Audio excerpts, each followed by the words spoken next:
ਸਲਾਮ ਨਮਸਤੇ ਸਤਿ ਸ੍ਰੀ ਅਕਾਲ। ਬੇਲੀਓ ਕੀ ਹਾਲ ਹੈ? ਠੀਕ ਹੋ? ਫਲ ਲਓ। ਅੱਲਾ ਸੋਹਣਾ ਤੁਹਾਨੂੰ ਆਪਣੀ ਹਿਫਾਜ਼ਤ ਵਿੱਚ ਰੱਖੇ ਜੀ। ਫਲੱਡ ਦੀਆਂ ਸੂਰਤ ਹਾਲ ਤਾਂ ਬੜੀ ਖਤਰਨਾਕ ਸੁਣਾਈ ਦਿੰਦੀ ਹੈ ਵੀ ਅੱਲਾ ਤਾਲਾ ਰਹਿਮ ਕਰੇ। ਅੱਜ ਸੁਣਿਆ ਕੋਈ ਹੈਲੀਕਾਪਟਰ ਵੀ ਗੁੰਮ ਹੋ ਗਿਆ ਅਫਸਰਾਂ ਸਮੇਤ। ਅੱਲਾ ਤਾਲਾ ਉਹਨਾਂ ਨੂੰ ਆਪਣੀ ਹਿਫਾਜ਼ਤ ਵਿੱਚ ਰੱਖੇ ਅਤੇ ਖੈਰ ਦੀਆਂ ਖਬਰਾਂ ਹੋਣ। ਜਨਾਬ ਅਗਲੇ ਦਿਨ ਅਸੀਂ ਇੱਥੋਂ ਲੱਗੇ ਹਾਂ ਅਤੇ ਮੇਰਾ ਦਿਲ ਵੀ ਅੱਜ ਤੁਹਾਨੂੰ ਥੋੜ੍ਹਾ ਜਿਹਾ ਕਲੋਜ਼-ਅਪ ਵਿਖਾਇਆ ਜੇ। ਇਤਿਹਾਦ ਸਟੇਡੀਅਮ ਹੈ। ਇਹ ਇਤਿਹਾਦ ਸਟੇਡੀਅਮ ਜਿਹੜਾ ਨਾ ਜੀ, ਇਹ ਮੈਨਚੈਸਟਰ ਸਿਟੀ ਕੌਂਸਲ ਦੇ ਓਨਰਸ਼ਿਪ ਹੈ। ਇਹ ਉਹਨਾਂ ਬਣਾਇਆ। 110 ਮਿਲੀਅਨ ਪਾਊਂਡ ਇਸ ਦੀ ਲਾਗਤ ਲੱਗੀ ਜਨਾਬ, ਅਤੇ ਜਿਹਦੇ ਵਿੱਚੋਂ 70 ਮਿਲੀਅਨ ਜਿਹੜਾ ਨਾ ਜੀ ਉਹ ਸਿਟੀ ਕੌਂਸਲ ਨੇ ਦਿੱਤੇ ਹੈ। ਅਤੇ ਹੁਣ ਸਿਟੀ ਕੌਂਸਲ ਇਸ 'ਤੇ ਸਾਲਾਨਾ ਜਿਹੜੀ ਇਨਕਮ ਹੈ ਨਾ ਜੀ ਉਹਦੀ, ਉਹ ਤਕਰੀਬਨ ਕੋਈ 70 ਮਿਲੀਅਨ ਪਾਊਂਡ ਅਰਾਊਂਡ ਜਿਹੜਾ ਨੇ ਜੋ ਕਮਾਉਂਦਾ ਹੈ ਇਸ ਤੋਂ, ਜਿਹੜੇ ਕੋਈ ਇਸ਼ਤਿਹਾਰ ਔਰ ਸਪਾਂਸਰਸ਼ਿਪਸ ਵਗੈਰਾ ਉਹ ਦਿੰਦਾ।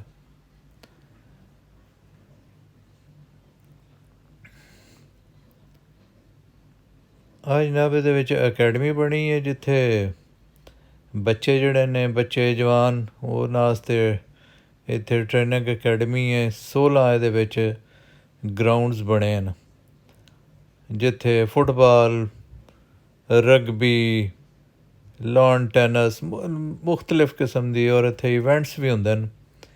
ਕੋਈ ਕੰਸਰਟਸ ਵਗੈਰਾ ਵੀ ਹੋਣ ਤਾਂ ਉਹਨਾਂ ਨੂੰ ਵੀ ਇਹ ਗਰਾਊਂਡ ਦੇ ਦਿੱਤੇ ਜਾਂਦੇ ਨੇ। ਜਿਹੜਾ ਵੱਡੀ ਬਿਲਡਿੰਗ ਵੀ ਦਿਸਦੀ ਹੈ ਨਾ ਜੀ, ਇਹਦੇ ਵਿੱਚ ਇਹਨਾਂ ਦੇ ਆਪਣੇ ਜਿਹੜੇ ਕਲੱਬਸ ਵਗੈਰਾ ਨੇ ਜਾਂ ਇਸ ਤੋਂ ਕੰਪਲੈਕਸ ਤੋਂ ਰਿਲੇਟਡ ਆਫਿਸਿਸ ਵਗੈਰਾ, ਉਹਨਾਂ ਦੇ ਅਫਸਰਾਨ ਵੀ ਇੱਥੇ ਬੰਦ ਹਨ। ਅਤੇ ਇਹਦੇ ਵਿੱਚ ਹੀ ਅੰਦਰ ਅਕੈਡਮੀ ਵੀ ਬਣੀ ਹੈ, ਅੰਦਰ ਹੀ ਇਨਡੋਰ ਬੱਚਿਆਂ ਵਾਸਤੇ ਜਿਹੜਾ ਨੇ ਜੋ ਟ੍ਰੇਨਿੰਗ ਫੈਸਿਲਿਟੀਜ਼ ਅੰਦਰ ਹੀ ਬਣੀਆਂ ਹਨ। ਸਕੂਲਾਂ ਦੇ ਬੱਚਿਆਂ ਨੂੰ ਵੀ ਇੱਥੇ ਵਿਜ਼ਿਟ ਕਰਵਾਇਆ ਜਾਂਦਾ, ਅਤੇ ਜਿਹੜੇ ਸਕੂਲਾਂ ਦੇ ਬੱਚੇ ਡਿਸੇਬਲ ਨੇ ਨਾ ਜੀ, ਉਹਨਾਂ ਨੂੰ ਇੱਥੇ ਫਰੀ ਦੇ ਵਿੱਚ ਟ੍ਰੇਨਿੰਗ ਦਿੱਤੀ ਜਾਂਦੀ ਹੈ, ਉਹ ਤਾਂ ਜੋ ਫਿੱਟ ਵੀ ਰਹਿਣ ਅਤੇ ਖੁਸ਼ ਵੀ ਰਹਿਣ।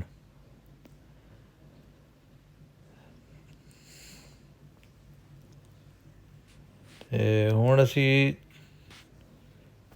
ਬਾਹਰ ਨਿਕਲ ਆਏ ਹਾਂ ਉਸ ਅਕੈਡਮੀ 'ਚੋਂ, ਅਤੇ ਹੁਣ ਅਸੀਂ ਥੋੜ੍ਹਾ ਜਿਹਾ ਅੱਗੇ ਜਾ ਕੇ ਨਾ ਜੀ ਅਤੇ ਤੁਹਾਨੂੰ ਦਿਖਾਉਂਦੇ ਹਾਂ ਜਿਹੜਾ ਇਤਿਹਾਦ ਸਟੇਡੀਅਮ ਵਾਲੀ ਸਾਈਡ ਹੈ ਉਹਦੇ ਅਰਾਊਂਡ ਇੱਕ ਥੋੜ੍ਹਾ ਜਿਹਾ ਜਿੱਥੋਂ ਤੱਕ ਸਾਨੂੰ ਦਿਸਦਾ ਉਹ ਤੁਹਾਨੂੰ ਵਿਊ ਦਿੰਦੇ ਹਾਂ ਉਹਦਾ। ਇੱਥੇ ਜਿਹੜੇ ਕਲੱਬ ਦੀਆਂ ਟੀਮਾਂ ਨਾ ਜੀ ਉਹ ਬੜੀਆਂ ਮਹਿੰਗੀਆਂ ਵਿਕਦੀਆਂ ਨੇ। ਕਲੱਬ ਦੀਆਂ ਜਿਹੜੀਆਂ ਟੀਮਾਂ ਨੇ ਉਹਨਾਂ ਦੇ ਉਹ ਲੋਕ ਬੋਲੀਆਂ ਦਿੰਦੇ ਨੇ, ਓਨ ਕਰਦੇ ਨੇ ਟੀਮਾਂ, ਜਿਵੇਂ ਕ੍ਰਿਕਟ ਟੀਮਾਂ ਲੋਕਾਂ ਦੀਆਂ ਹੁੰਦੀਆਂ ਨੇ ਨਾ ਜੀ। ਅਤੇ ਇੰਝ ਹੀ ਇੱਥੇ ਵੱਡੇ ਵੱਡੇ ਇਨਵੈਸਟਰ ਬੈਠੇ ਨੇ ਜਿਹੜੇ ਟੀਮਾਂ ਖਰੀਦਦੇ ਨੇ, ਔਰ ਇੰਝ ਸਪੋਰਟਸਮੈਨ ਨੂੰ ਜਿਹੜਾ ਉਹ ਬੜੀ ਮਤਲਬ ਉਹਨਾਂ ਦੀ ਇਨਕਮ ਵੀ ਹੁੰਦੀ ਹੈ। ਉਹਨਾਂ ਦੀ ਵਜ੍ਹਾ ਤੋਂ ਇੱਥੇ ਬਹੁਤ ਸਾਰੇ ਇੰਸਟਰਕਟਰ, ਐਂਪਲਾਈਜ਼, ਸਿਕਿਉਰਿਟੀ ਵਾਲੇ, ਬੜੇ ਲੋਕਾਂ ਨੂੰ ਇੰਪਲਾਇਮੈਂਟ ਮਿਲਦੀ ਹੈ। ਸਿਟੀ ਕੌਂਸਲ ਆਪਣੀ ਕਮਾਈ ਪੇ ਕਰਦੀ ਹੈ, ਕੰਪਨੀਆਂ ਜਿਹੜੀਆਂ ਨੇ ਉਹ ਆਪਣੀ ਮਾਰਕੀਟਿੰਗ ਕਰਦੀਆਂ ਨੇ। ਸੋ ਇੱਕ ਸਿਲਸਿਲਾ ਪੂਰਾ ਜਿਹੜਾ ਨਾ ਜੀ ਰੁਜ਼ਗਾਰ ਦਾ, ਸੈਂਕੜਾਂ ਹਜ਼ਾਰਾਂ ਲੋਕਾਂ ਦਾ ਉਹ ਵੀ ਚੱਲਦਾ ਇਸ ਤੋਂ, ਕਿ ਐਂਟਰਟੇਨਮੈਂਟ ਵੀ ਹੈ ਅਤੇ ਇੱਕ ਇਕਨੋਮਿਕ ਐਕਟੀਵਿਟੀ ਵੀ ਹੈ। ਅਤੇ ਇਹ ਚੀਜ਼ਾਂ ਜਿਹੜੀਆਂ ਨੇ ਇਹ ਕਾਪੀ ਪੇਸਟ ਕੀਤੀਆਂ ਜਾ ਸਕਦੀਆਂ ਜੀ। ਹੁਣ ਕੋਈ ਸ਼ੈ ਜਿਹੜੀ ਹੈ ਉਹ ਨਵੇਂ ਸਿਰਿਓਂ ਸੋਚਣ ਦੀ ਤਾਂ ਲੋੜ ਨਹੀਂ, ਪੂਰੀ ਦੁਨੀਆ ਦੇ ਵਿੱਚ ਪਤਾ ਨਹੀਂ ਕੀ ਕੁਝ ਹੁੰਦਾ ਪਿਆ, ਅਤੇ ਥਰਡ ਵਰਲਡ ਜਿਹੜੀ ਹੈ ਉਹਨਾਂ ਨੂੰ ਤਾਂ ਇੱਥੋਂ ਹੀ ਸਬਕ ਲੈ ਲੈਣਾ ਚਾਹੀਦਾ ਕਿ ਜੋ ਇਹਨਾਂ ਕੀਤਾ ਉਹ ਅਸੀਂ ਵੀ ਕਰ ਲਈਏ, ਬਜਾਏ ਦੇ ਕਿ ਜਿਹੜੇ ਸਟੇਡੀਅਮ ਹਨ ਉਹ ਵੀ ਮੁਕਾ ਛੱਡੇ।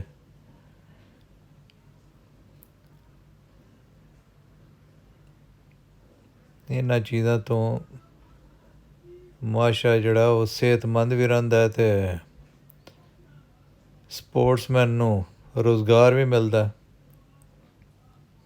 ਅਤੇ ਪਬਲਿਕ ਨੂੰ ਐਂਟਰਟੇਨਮੈਂਟ ਮਿਲਦੀ ਹੈ ਜੀ। ਅੱਛਾ, ਇਹ ਸਟੇਡੀਅਮ ਵਾਲੀ ਸਾਈਡ ਜੇ ਤੇ ਇਹ ਸਾਰੀ ਉਹਦੀ ਪਾਰਕਿੰਗ ਹੈ ਅਤੇ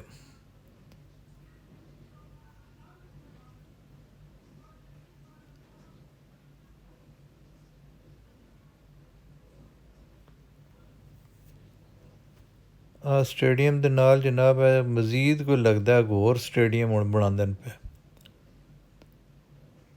ਅਤੇ ਆਹ ਜਿਹੜਾ ਗਰੀਨ ਦੇ ਪਿੱਛੇ ਇਹ ਜਿਹੜਾ ਨਜ਼ਰ ਆ ਰਿਹਾ ਨਹੀਂ ਤੁਹਾਨੂੰ ਸ਼ਿਪ ਟਾਈਪ ਉੱਤੇ ਜਿਹੜੇ ਰੱਸੇ ਛਿੱਕੇ ਨੇ, ਅਤੇ ਇਹ ਸਾਰਾ ਸਟੇਡੀਅਮ ਜੇ ਇਤਿਹਾਦ ਸਟੇਡੀਅਮ ਹੈ। ਬੜਾ ਵੱਡਾ ਸਟੇਡੀਅਮ ਹੈ, ਤਕਰੀਬਨ 50,000 ਬੰਦਾ ਇਹਦੇ ਸਮਾ ਜਾਂਦਾ ਹੈ ਜੀ। ਅਤੇ ਚੂँਕਿ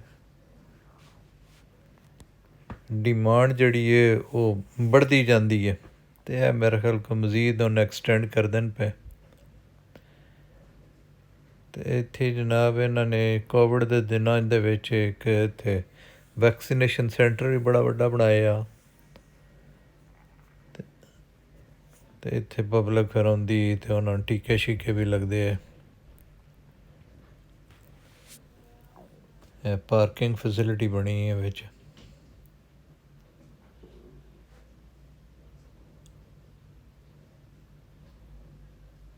ਇਹਨਾਂ ਦਾ ਜੀ ਬੜਾ ਵੱਡਾ ਖਰਚਾ ਜਿਹੜਾ ਨਾ ਜੀ ਉਹਨਾਂ ਦੇ ਹੈਲਥ ਡਿਪਾਰਟਮੈਂਟ ਦੇ ਉੱਤੇ, ਅਤੇ ਇਹਨਾਂ ਦੇ ਸਿਆਣਿਆਂ ਨੇ ਇਹ ਰਿਸਰਚ ਕਰਕੇ ਇਹਨਾਂ ਆਖਿਆ ਵੀ ਜਿਹੜਾ ਪੈਸਾ ਅਸੀਂ ਟੀਕੇ ਗੋਲੀਆਂ 'ਤੇ ਲਾਉਣਾ, ਪਹਿਲੇ ਬੰਦਿਆਂ ਨੂੰ ਅਸੀਂ ਮੋਟਿਆਂ ਕਰਨੇ ਆ, ਫਿਰ ਬਿਮਾਰ ਕਰਨੇ ਆ, ਅਤੇ ਮੁੜ ਅਸੀਂ ਉਹਨਾਂ ਦਾ ਇਲਾਜ ਸ਼ੁਰੂ ਕਰ ਦਿੰਦੇ ਹਾਂ। ਅਤੇ ਉਹ ਫਿਰ ਇਹਨਾਂ ਨੇ ਹਿਊਜ ਇਨਵੈਸਟਮੈਂਟ ਜਿਮਨੇਜ਼ੀਅਮ ਔਰ ਜਿਹੜਾ ਨਾ ਸਪੋਰਟਸ ਕੰਪਲੈਕਸ 'ਤੇ ਵੀ ਸ਼ੁਰੂ ਕਰ ਦਿੱਤੀ। ਇਹਨਾਂ ਆਖਿਆ ਕਿ ਬੰਦਿਆਂ ਨੂੰ ਜ਼ਿਆਦਾ ਤੋਂ ਜ਼ਿਆਦਾ ਜਿਹੜਾ ਨਾ ਉਹ ਫਿਜ਼ੀਕਲ ਐਕਟੀਵਿਟੀ ਦੇ ਵਿੱਚ ਇਨਵੋਲਵ ਕਰੀਏ ਤਾਂ ਜੇ ਲੋਕ ਬਿਮਾਰ ਹੋਣ ਹੀ ਨਾ, ਲੋਕ ਸਿਹਤਮੰਦ ਰਹਿਣ, ਬਜਾਏ ਉਹਨਾਂ ਨੂੰ ਟੀਕੇ ਦੇ ਡਰਿੱਪਾਂ ਅਤੇ ਗੋਲੀਆਂ ਲਾਉਣ ਦੇ ਅਸੀਂ ਉਹਨਾਂ ਨੂੰ ਉਹਨਾਂ ਦੀ ਸਿਹਤ ਵੱਲ ਕਰਨ ਵਾਸਤੇ ਫੈਸਿਲਿਟੀਜ਼ ਦਈਏ। ਸੋ ਇਸ ਵਾਸਤੇ ਜਨਾਬ ਤੁਸੀਂ ਜਿਹਦੇ ਜਾਓ ਉੱਥੇ ਕੋਈ ਨਾ ਕੋਈ ਜਿਮਨੇਜ਼ੀਅਮ ਮੌਜੂਦ ਹੈ ਜਿਹਦੀ ਬੜੀ ਨਾਮੀਨਲ ਜੀ ਫੀਸ ਹੈ, ਔਰ ਜਿਹੜੇ ਸਟੂਡੈਂਟਸ ਨੇ ਉਹਨਾਂ ਵਾਸਤੇ ਖ਼ਾਸ ਤੌਰ 'ਤੇ ਰਿਆਇਤ ਹੈ, ਅਤੇ ਉਹ ਜਨਾਬ 24 ਘੰਟੇ ਖੁੱਲ੍ਹੇ ਨੇ। ਉਹ ਜਿਹੜਾ ਬੰਦਾ ਮੈਂਬਰਸ਼ਿਪ ਲੈ ਲੈਂਦਾ ਨਾ ਜੀ, ਉਹਨੂੰ ਇੱਕ ਕਾਰਡ ਇਸ਼ੂ ਹੋ ਜਾਂਦਾ, ਉਹ ਕਾਰਡ ਜਾ ਕੇ ਅਤੇ ਉਹ ਬਾਇਓਮੈਟਰਿਕ ਦੇ ਨਾਲ ਉਹ ਮੁੰਸਲਿਕ ਹੁੰਦਾ, ਉਹ ਜਾਂਦਾ ਬੱਚਾ ਭਾਵੇਂ ਅੱਧੀ ਰਾਤ ਉੱਠ ਕੇ ਜਦੋਂ ਉਹਦਾ ਦਿਲ ਕਰੇ ਵਰਜ਼ਿਸ਼ ਕਰਨ ਨੂੰ, ਅਤੇ ਉਹ ਜਾ ਕੇ ਅਤੇ ਉੱਥੇ ਜਾ ਕੇ ਵਰਜ਼ਿਸ਼ ਕਰਦਾ। ਉਹਦੇ ਵਿੱਚ ਕੋਈ ਰੋਕ ਟੋਕ ਨਹੀਂ ਹੁੰਦੀ, ਕੋਈ ਉੱਥੇ ਬੰਦੇ ਨਹੀਂ ਹੁੰਦੇ, ਬਸ ਉਹ ਆਟੋਮੈਟਿਡ ਹੀ ਸਰਵਿਸ ਹੈ। ਤੁਸੀਂ ਜਾਓ ਅੰਦਰ ਮਸ਼ੀਨਾਂ ਪਈਆਂ ਨੇ, ਯੂਜ਼ ਕਰੋ, ਵਰਜ਼ਿਸ਼ ਕਰੋ ਅਤੇ ਆ ਜਾਓ ਅਤੇ ਜੇ ਆਪਣੇ ਫਿਟ ਰਵੋ। ਸੋ ਇਸ ਵਾਸਤੇ ਇੱਥੇ ਜੇ ਬੜੇ ਜਿਹੜੇ ਨਾ ਨੌਜਵਾਨ ਫਿਟ ਨੂੰ ਇਹ ਕੋਸ਼ਿਸ਼ ਕਰਦੇ ਨੇ ਕਿ ਬੰਦਿਆਂ ਨੂੰ ਬਜਾਏ ਬਿਮਾਰ ਕਰਨ ਦੇ ਉਹਨਾਂ ਨੂੰ ਸਿਹਤਮੰਦ ਰੱਖੀਏ। ਇਹ ਬੜੀ ਇੱਕ ਅੱਛੀ ਸੋਚ ਪੈਦਾ ਹੋਈ ਹੈ। ਬੜੀਆਂ ਪੁਰਾਣੀਆਂ ਬਿਲਡਿੰਗਾਂ ਜੀ ਇੱਥੇ ਕਈ 100 ਸਾਲ ਪੁਰਾਣੀਆਂ। ਇੱਕ ਸਮਿਟਰੀ ਹੈ, ਉਹਦੇ ਨਾਲ ਚਰਚ ਹੈ। ਇਹ ਬੜੀਆਂ ਕੰਪਨੀਆਂ ਦੇ ਇੱਥੇ ਜਨਾਬ ਦਫਾਤਰ ਨੂੰ।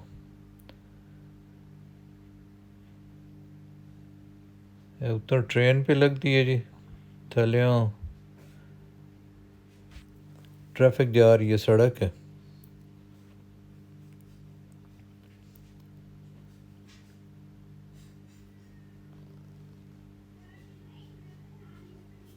जनाब बंगालियां ਦਾ ਇੱਥੇ ਇੱਕ ਬੜਾ ਵੱਡਾ ਇੱਕ ਰੈਸਟੋਰੈਂਟ ਵੀ ਹੈ, ਅਤੇ ਉਹਦੇ ਵਿੱਚ ਹੀ ਉਹਨਾਂ ਦੇ ਹਾਲ ਚਾਲ ਵੀ ਬਣੇ ਜਿੱਥੇ ਸ਼ਾਦੀਆਂ ਔਰ ਇਵੈਂਟਸ ਵਗੈਰਾ ਵੀ ਹੋ ਜਾਂਦੇ ਨੇ। ਬੜੀ ਫੈਸਿਲਿਟੀ ਹੈ। ਨਾਲ ਇਹਦੇ ਪਰਲੇ ਪਾਸੇ ਉਹਨਾਂ ਦੀ ਇੱਕ ਸੁਪਰ ਮਾਰਕੀਟ ਹੈ ਬੰਗਾਲੀਆਂ ਦੀ, ਜਿਹਦੇ ਵਿੱਚ ਬੰਗਲਾਦੇਸ਼ ਤੋਂ ਬੰਗਾਲੀਆਂ ਦੀ ਹਰ ਫੂਡ ਉੱਥੋਂ ਮੌਜੂਦ ਹੈ ਜਨਾਬ, ਔਰ ਗਰੋਸਰੀ ਸ਼ਾਪ ਵੀ ਹੈ। ਫਿਸ਼ ਅਤੇ ਜਾਮਨ ਅਤੇ ਹਰ ਸ਼ੈ ਉੱਥੋਂ ਦੀ ਜਨਾਬ ਲੱਭਦੀ।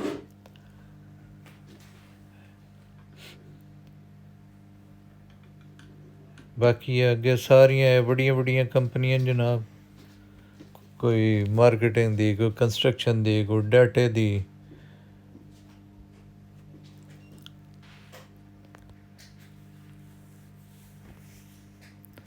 मतलब बड़ी हाई टैक कंपनियां दे दफ्तर न।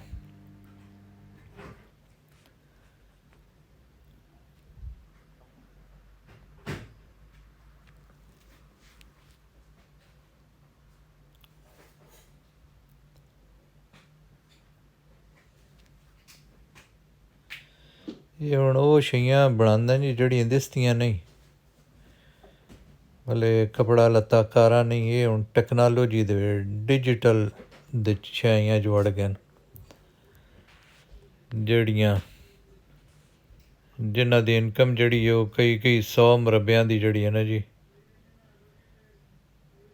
ਉਹਨਾਂ ਦੀ ਇਨਕਮ ਤੋਂ ਇੱਕ ਛੋਟੀ ਜਿਹੀ ਸ਼ਾਇਦ ਜ਼ਿਆਦਾ ਕਮਾ ਰਹੀ ਹੁੰਦੀ ਹੈ।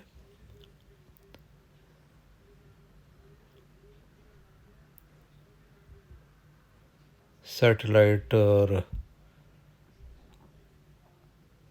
ਇੰਟਰਨੈਟ ਤੇ ਪਤਾ ਨਹੀਂ ਕਿਹੜੀਆਂ ਬਲਾਵਾਂ ਦੇ ਵਿੱਚ ਘੁਸ ਗਏ। ਆ ਜਨਾਬ ਇੱਕ ਤੁਸੀਂ ਇੱਥੇ ਵੇਖ ਸੋ ਕਿ ਵੀ ਇਹ ਹਾਊਸਿੰਗ ਕਾਲੋਨੀ ਕੋ ਬਣਾਉਂਦਾ ਨਾ ਜੀ, ਕਿਸੇ ਪ੍ਰਾਈਵੇਟ ਕੋਈ ਬਿਜ਼ਨਸਮੈਨ ਹੈ, ਉਹਨੂੰ ਕੋਈ ਜਗ੍ਹਾ ਮਿਲ ਗਈ ਤੇ ਉਹਨ ਆਖਿਆ ਗਿਆ ਕਿ ਤੂੰ ਇੱਥੇ ਹਾਊਸਿੰਗ ਪ੍ਰੋਜੈਕਟ ਬਣਾ ਲੈ, ਅਤੇ ਉਹ ਫਿਰ ਇੱਕੋ ਹੀ ਯੂਨੀਫਾਰਮ ਇੱਕ ਨਕਸ਼ਾ ਬਣਾ ਕੇ ਉਹ ਦਿੰਦਾ, ਔਰ ਉਹਦੇ ਜਿਤਨੇ ਘਰ ਬਣਿਆ ਹੁੰਦੇ ਨਾ ਜੀ ਉਹ ਸਾਰਿਆਂ ਦਾ ਇੱਕੋ ਹੀ ਨਕਸ਼ਾ। ਉਹਦੇ ਵਿੱਚ ਮਤਲਬ ਵਰਾਇਟੀ ਤੁਹਾਨੂੰ ਘਰਾਂ ਦੀ ਨਹੀਂ ਨਜ਼ਰ ਆਉਂਦੀ, ਅਤੇ ਨਾ ਬਹੁਤ ਬੜੇ ਘਰ ਹੁੰਦੇ ਨੇ, ਮੁਨਾਸਬ ਜਿਹੇ ਘਰ ਹੁੰਦੇ ਨੇ ਜਿਹਦੇ ਵਿੱਚ ਸਾਰੀ ਫੈਸਿਲਿਟੀਜ਼ ਹੋਣ, ਲੇਕਿਨ ਉਹ ਬਾਹਰ ਜਿਹੜੀ ਆਬੋ ਹਵਾ, ਫਿਜ਼ਾ, ਸਫਾਈ ਸੁਥਰਾਈ ਹੈ ਉਹ ਉਹਨਾਂ ਬੜੀ ਜ਼ਬਰਦਸਤ ਰੱਖੀ ਹੈ। ਸੋ ਇਸ ਹਵਾਲੇ ਨਾਲ ਸਮਝੋ ਵੀ ਸਾਦਗੀ ਹੈ, ਕੋਈ ਉਹ ਸ਼ੋਸ਼ ਪੱਕਾ ਕੋਈ नहीं। लो जनाब अज दी गेड़ी इतनी, तो अल्लाह ताला तुहानू सलामत रखे। मेरा चैनल सबसक्राइब लाइक शेयर कर देवे, तो बैल आइकन भी दबा दो तां जो तुहानू मेरी वीडियो मिलती रहे। तो अपने आस पास वालियां दा जनाब सब दा ख्याल करो, अपने परिवार दा, अपने फैमिली दा ख्याल करो, तो प्यार मुहब्बत नाल रवो जनाब। दुनिया बड़ी मुख्तसर है, रब राखा।